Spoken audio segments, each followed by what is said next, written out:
Ang mabuting balita ng Panginoon ayon kay San Marcos. Noong panahong iyon, dumating ang ina at mga kapatid ni Jesus. Sila'y nasa labas ng bahay at ipinatawag siya. Noon na may maraming taong nakaupo sa palibot ni Jesus.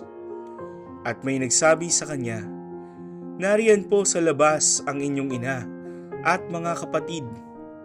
Ipinatatawag kayo." "Sino ang aking ina at mga kapatid?" ani Jesus.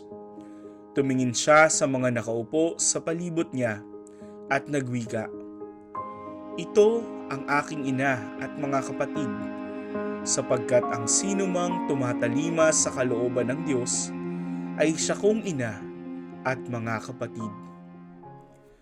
Pagsasadiwa. Sino ang aking ina at ang aking mga kapatid? Sa ating ebanghelyo, iisipin na hindi iginagalang ni Jesus ang kanyang ina, pero malayo ito sa katotohanan. Ang totoo, isa itong papuri sa ating mahal na ina, sapagkat sinunod niya ang kalooban ng Diyos sa pamamagitan ng kanyang fiat. Sa ating buhay, hinahamon din tayo ng Panginoon na maging kanyang ina at mga kapatid.